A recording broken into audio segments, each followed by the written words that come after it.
Good day, my people. Welcome back to your favorite You and I Talk Show with Louise UWACU.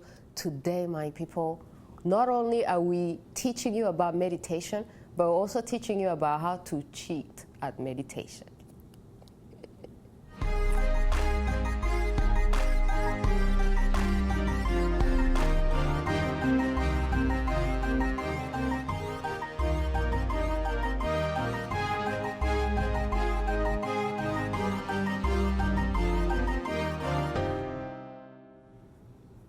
Welcome back, my people. Today we're here with Farzana Jaffer Jeraj. Oh, I say it right. That was amazing for the first time. Perfect, actually. So explain how you have a Persian name. Is that a Persian? You said it was Persian, right? It is Persian, yes. Yeah. Are you Persian? I'm not Persian. I am Ismaili. That's my faith. And we share a lot of those names. Ismaili? Ismaili. Shia Ismaili. Shia Ismaili. Yes. Which country is that? It's actually, we're all over the world. We're spread out all over the world. And we are a branch of Islam. Aha. But like in which country, in which nation? Literally all over the world. All over the world. All over but the where world. are your parents like? My parents were born in Uganda and East Africa. No way. Like right next to me. Yeah.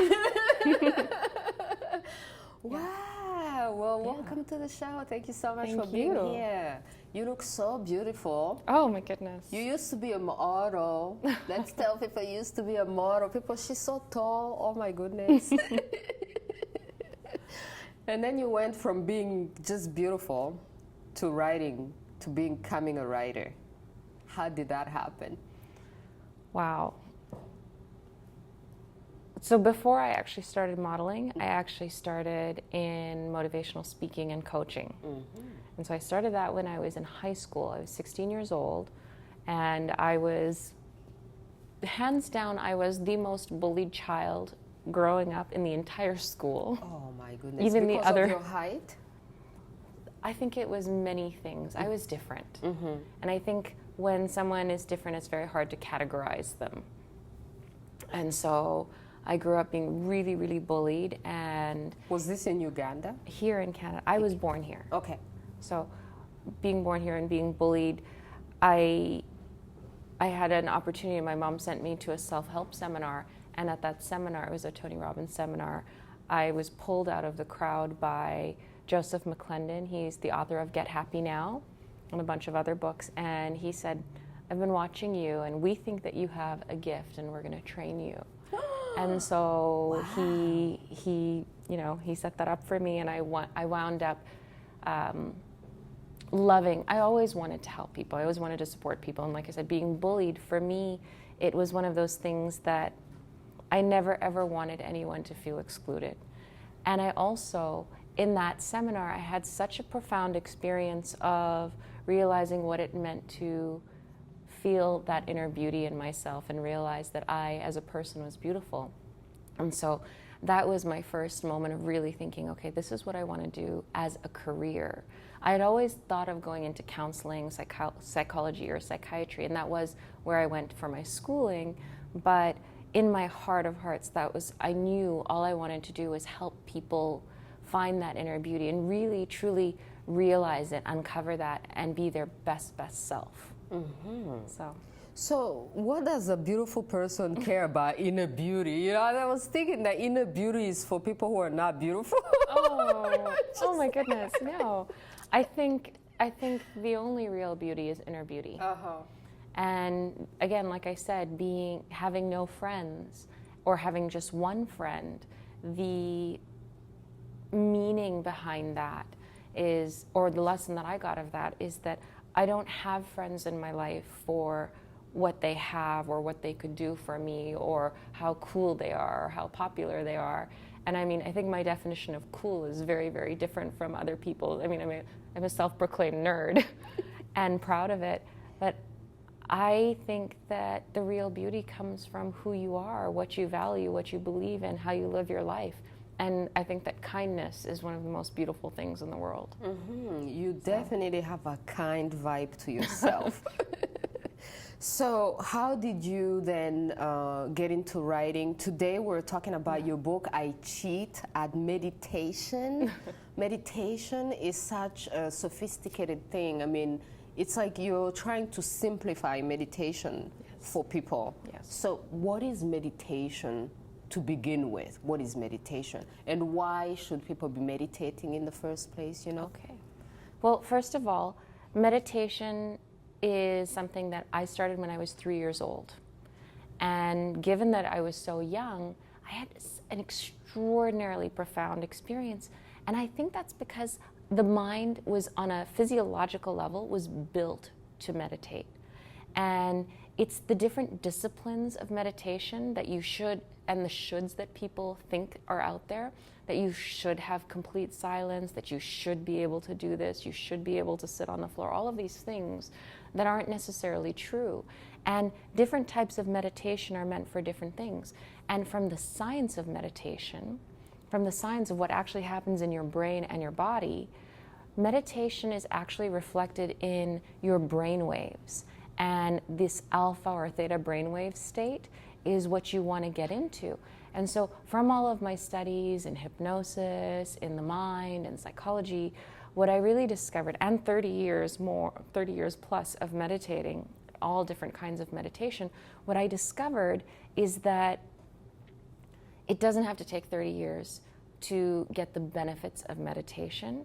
And there are a lot of things that take the busy mind out of the equation, that take the shoulds or the ideas that it's hard or difficult or challenging out of the equation. And I wanted to make it something that was so accessible that anyone, anywhere could do it. I mean, the best compliment was that a 9-year-old, read the book in an afternoon and has started meditating. Wow. And like a 9-year-old. Like that was the biggest compliment ever. Wow. Okay, let's take a short break, my people, and we'll keep talking about meditation. Wow. You and I talk show with Louise UWACU. We love you, the authors, the musicians, the comedians, the entrepreneurs, and all other talented and inspiring people. Please contact info@uwacu.com to be a guest on the show.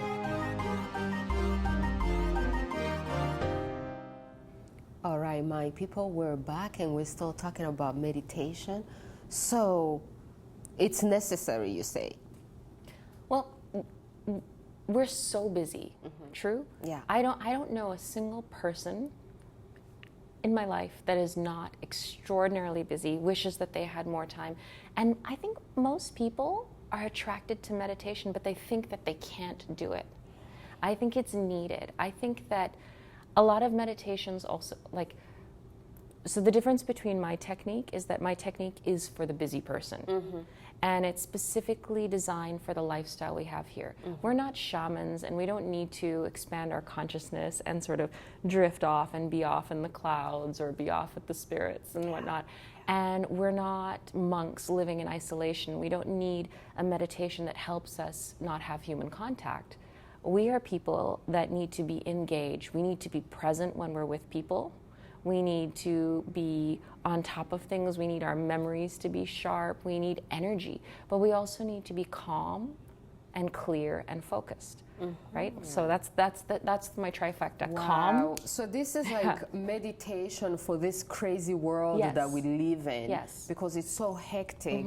And then so you're like demystifying it and simplifying it. Yes. And bringing it down to 60 seconds. 60 seconds. Once you learn how to do it, so I put audio in the book. So once you go through the audio, you will have the ability to do it in 60 seconds. Some people like to take a little longer, and some people do it even faster. It's pretty amazing. Yeah. Yeah. So is it effective, though, when you only do it for a short time? Because, like, again, the perception is that you need to be there like a monk sitting on top of a mountain for like the whole day in order to find that inner peace, right? So it is very effective, because let's face it, if I told you even not a whole day, but if I said take 20 minutes twice a day, that's a lot for people. yeah. So, but if I said take a minute, you could take a minute before you're getting out of your car, you take a minute before you're coming on for the show, You could take a minute before you're about to open your laptop and do emails. You can take a minute when you're sitting at your desk. The point is, nobody can say no to a minute, right? But what if you made that minute really powerful? The way the mind works is that it's not what you do for how long, it's how often you do it. And the more often, the more frequently you do something, the more powerful the pathway in your mind becomes. It's like a forest with hikers, and if you sent one hiker through an untouched forest, they might make a little trail, but even if they went for an hour's hike, that trail, it's just one passage. But if you sent hikers through that same path like 10 times throughout the day, so 10 minutes at different intervals throughout the day, that they're actually going to make a trail. Eventually that trail is going to become a wider and wider path until you have a road or a speedway and an ability to get into that state in an instant whenever you need it. Wow, that's very interesting. So can you tell between people who meditate and people who don't meditate? Can you see the effects, see somebody be like, Well, I can tell when I meditate and when I don't meditate. I have to tell you, I use it all the time. I have my morning practice every day, but I also use the technique from this book now every single day. I can't imagine what it would be like keeping on top of all of the things that I need to keep atop of, and if I didn't have this. So the title of your book itself is so crazy. I cheat at meditation. Yeah. It's like everybody wants to cheat at meditation because I'm under the impression that people want it, but you want like a shortcut to it. Yes. But isn't the essence of meditation to be in it? If you cheat at it, do you still get the results? You know what I mean? Well, first of all, let's redefine cheating. Okay. Cheating is good idea. There's a chapter in the book that's called Why You're Not Really Cheating. I'm sorry if I'm bursting the bubble. Spoiler alert. But the fact of the matter is most people won't meditate because they think it's hard. So my goal was, let me make it so easy for you. Let me show you. Let me take you to that place of Zen in your own mind. And once you get there and once you understand it, and I've given you the pathway to get there, you're going to want to go there. Most people start with this technique and say, okay, how can I take this further? And so then I offer deeper programs into that, and I refer people to other programs and other styles of meditation based on their lifestyle and what they need. But it's not really cheating. If you think about cheating as defined as being smart or taking the fastest route or being clever, right? That's how I'm defining cheating. I see, Yeah. I see. So, can you spot a cheater at meditation? Yes, I can. Yes, I can, because there are a couple of things in the technique that use the physiology of your body to physically induce theta brainwaves, or at least alpha or theta brainwaves. And that's also why I call it cheating, because in other meditation practices, you may or may not go into those brainwave states, right? Because there are things going on for you in your life. There's always something going on. And so if you're not guaranteeing that you're getting into that state, you're not getting the benefit of it. With this, because the technique uses the physiological wiring of your body, you will go into at least the light states of trance. Wow. Okay. We're going to take a short break. And when we come back, maybe we'll do a short practice. Okay. But is it going to put us to sleep? Then the show is over. No, we're going to energize you guys. We're going to get you really calm and then bring you up. Okay. All right. Short break, my people. You and I Talk Show with Louise UWACU. We love you, the authors, the musicians, the comedians, the entrepreneurs, and all other talented and inspiring people. Please contact info@uwacu.com to be a guest on the show.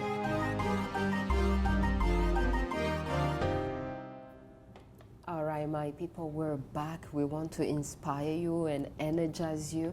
Okay, so give me a tip and let's practice something. So I'm going to do something with you that is the most extraordinary, simple thing that most people completely take for granted. So I'm going to invite you to just close your eyes. Okay, so I'm going to put this stuff over here, yeah, right? Okay. just take a moment and what just about close my your eyes. hands? You can rest your hands on your legs like or wherever you want. That? Usually uncrossed is better. Okay. Yeah. So if you just close your eyes for a moment. I'm gonna watch you to support you. Okay. So as you close your eyes, I'm just gonna invite you to take a moment to just notice your breath. So notice it as it flows naturally in and out of your body.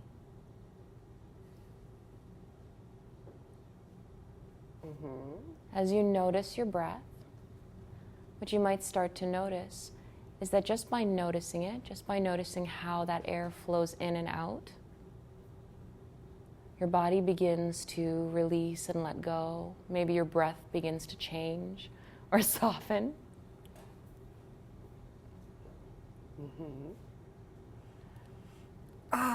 And then? And then, you're so funny. And then, what I would have you do is, did you notice that though? Just by paying attention to it. And that's, we haven't even gotten into the technique yet. But just by noticing your breath, by having conscious awareness of the subconscious breath, you're actually causing your conscious mind to enter into or to sync with that subconscious mechanism, which causes your brain waves to start to. I see what you're talking about, because most people don't. It's like we let breathing go on automatic. We never really take time to notice that we are even breathing. So it's like it's a thing that we take for granted. It's there, we're breathing, but we're not really paying attention to it. So it's paying attention to the fact that you're breathing. And then we take it a little bit further, but that's the first step is, well, after setting, the first step of the practice itself is on the breath.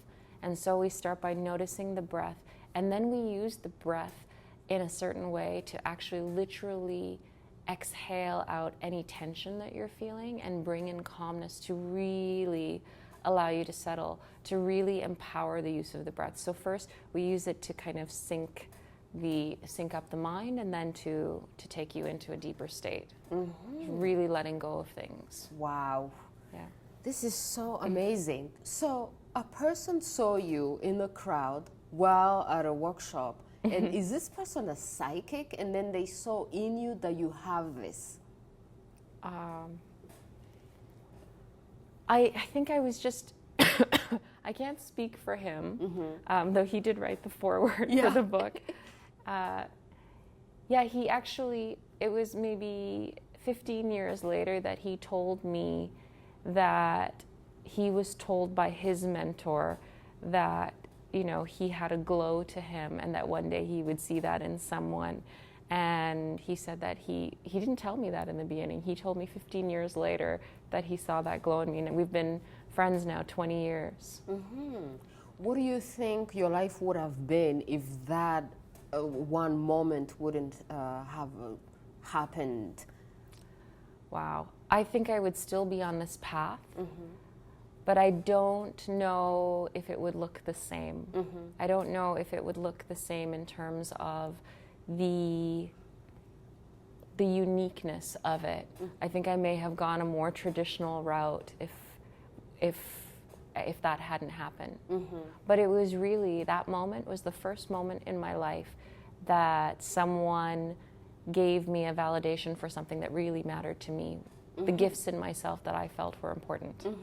And what was the reason that you had gone to the workshop in the first place? Like in the back of your mind, you go to the workshop thinking, I hope I'm going to meet somebody who's going to change my life, like in the deep back of your mind. What were you hoping for when you went for that? Well, I actually didn't want to go. Oh. I didn't know I was going. My mom tricked me into going, and it was a mother's love and her desire to give me the tools in my life to have self-confidence, because, being bullied, you can imagine, I had no self-esteem and no self-confidence. I had to I had to create that for myself. Wow. You know, it's so unbelievable when we see you looking beautiful and being kind and calm and confident, to think that there was a time where you had none of that. No, it was horrible.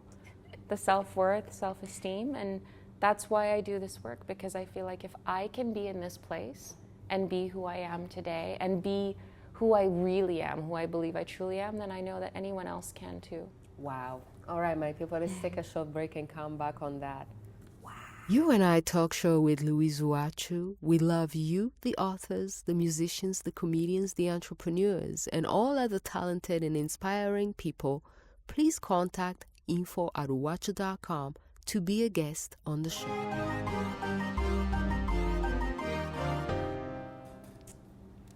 All right, my people, we hope that you've been meditating with us.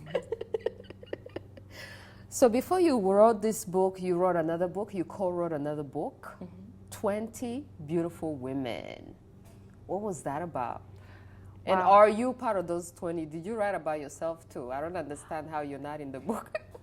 So I'm one of the authors of the book. Yeah, you couldn't write about yourself. Be one of the 20 beautiful women. They are pretty incredible women, and I was approached by Saba Tekel, and she's an incredible publisher, and she wanted to collect the stories of women in leadership and the trials that they had to go through to get there. And so it was actually the most challenging thing I've ever done, to try and get the life story, which I think started before I was born even. To being bullied, to having moments where I almost died, to being where I am today. But that journey of what actually had to happen for me to decide that empowering others was what I was going to do for the rest of my life. Wow. So the 20 women, how did you pick these 20 women? Who are they, and why should people know about their stories? Well, I was picked. So I was picked, and I was actually introduced to these other incredible women. And it was just, they are powerful. They've been through everything that you can imagine. And what they went through and what they came back from and what they turned it into, that's the truth. And to me, I think the reason why this is such an extraordinary read is because it's about choice. And I always say, you're not your past actions. You're not your past mistakes. You are the choices that you make today. And I think each of those women went through difficult things, and they made a choice to make something extraordinary out of it. To take a learning that was powerful. Yeah. Wow. So how do you define beauty? You know, like, who is beautiful? And because, you know, you were bullied. Yeah. So it's a beauty thing, right? But then you grow up to be beautiful and be a model. So how do you define beauty by now? Well, first of all, I modeled to travel. I had a secret agenda. And it was very challenging because I don't like attention. So that was very challenging for me. But I say that beauty to me is owning who you are. Confidence, strength, honesty, kindness, compassion, and real honesty. Like, even for myself, just because I do this work, just because people call me motivational speaker or whatever it is that people title me by, I go through difficult times. And so there is a truth in being really, really honest, and I see that's beautiful. I see vulnerability as something that's beautiful. I see owning who you really, really are for all of your quirks or flaws or whatever it is. That to me is beautiful. Very nice. So right now, what does the future look like? We only have like a minute left. Expect more books. Yes. What does the future look like? What can people expect from you? And then where can people go and find this book? And then what are you doing, like the activities that you're doing right now? Well, right now, expect a couple more books in the series. So it's an I Cheat series. So sleep, happiness, confidence, a bunch of them are still coming. There's an I Cheat at Life that's coming out too. Nice. I've got a hypnotherapy training and a coaching training coming because I want to empower more people to support others in their lives the way I have over the years. I have a bit of a book tour coming out, and I'm probably going to go back to Africa. I just got back from East Africa doing outreach work with young women out there. Mm-hmm. So lots of things on the horizon. Which country did you go to? I went to Uganda and Kenya. Very nice countries. Yeah, it was really, those women are incredible. Yeah. Wow. And then, so what can you tell, we have just 1 minute, to somebody who is just starting out, but they really want to do what you're teaching? Know your unique ability. And if you don't know what your unique ability is, start by asking people the question, what do people thank you for? I believe gratitude in this line of work where you help others, gratitude is the key to finding out what your gift is. Once you know your gift and your unique, and AKA your unique ability, that's the starting point for doing this kind of work. Yeah. Well, Farzana, thank you so much for being here. Thank you. I think your unique ability is really like working on people. I can feel it. I can feel the vibe. Like, you're really in what you're supposed to be doing, you know? That person who discovered you is amazing. I want to talk to that person. Yes. All right, my people, that's it for this week. Thank you for being here, you and I, my people.